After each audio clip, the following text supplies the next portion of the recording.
A third of households still have no access to clean drinking water a month after Hurricane Maria struck. Around 90% of the island is without electricity. Getty, as many as 500,000 people, as much as 14% of the population, could leave Puerto Rico for good in the aftermath of Hurricane Maria's destruction, a new report suggests.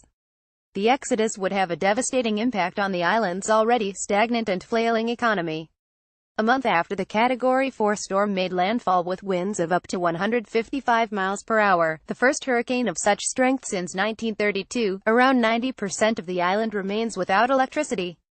Hundreds of thousands of people are scrambling to find fuel, food and clean water, and to access medical services.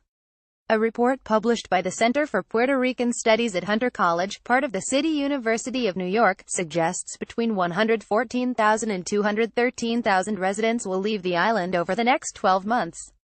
San Juan Mayor Carmen Yulín Cruz speaks to the media as she arrives at the temporary government center set up. Joe read Getty Images. It suggests that by 2019, up to 470,335 residents could have left for the U.S. mainland, mostly to the states of Florida and New York. In other words, Puerto Rico will lose the same population in a span of a couple of years after Hurricane Maria, as the island lost during a prior decade of economic stagnation, says the report. Our projections indicate that Florida is the state most likely to be affected by the exodus. Since the storm struck, the Trump administration has been trying to fight off accusations that it has done insufficient to help the residents of Puerto Rico, especially when compared to how it dealt with powerful storms that tore through Florida and Texas. David Osborne drives down a road in Puerto Rico lined with collapsed telephone poles. Mr. Trump, who has engaged in a series of back-and-forth insults with the mayor of San Juan, has said the island should do more to help itself. He also said the claims of Carmen Yulín Cruz, who said her residents had been left to die, were politically motivated. The Federal Emergency Management Agency FEMA said this week it had 1,700 personnel deployed in Puerto Rico and the U.S. Virgin Islands. Around 2,600 FEMA staff remain deployed to Hurricane Harvey, nearly 2 months after that storm hit the Gulf Coast of the mainland U.S.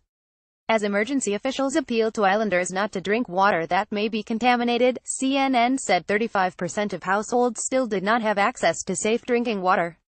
Professor Edwin Melendez, director of the Center for Puerto Rican Studies at Hunter College and co-author of the report, said the depopulation they estimated for Puerto Rico, using an econometric model of the costs of storms over the last 60 years, would be similar to that experienced by New Orleans after Hurricane Katrina struck in 2005.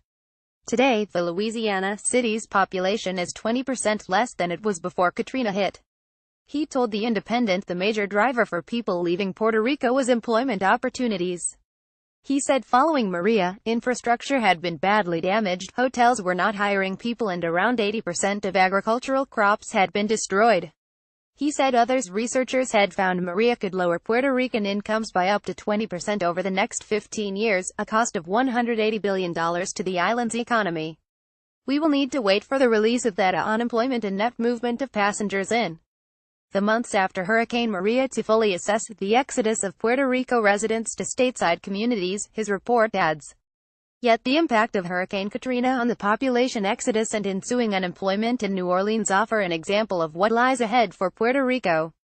Reuse content. We use cookies to enhance your visit to our site and to bring you advertisements that might interest you. Read our privacy and cookie policies to find out more.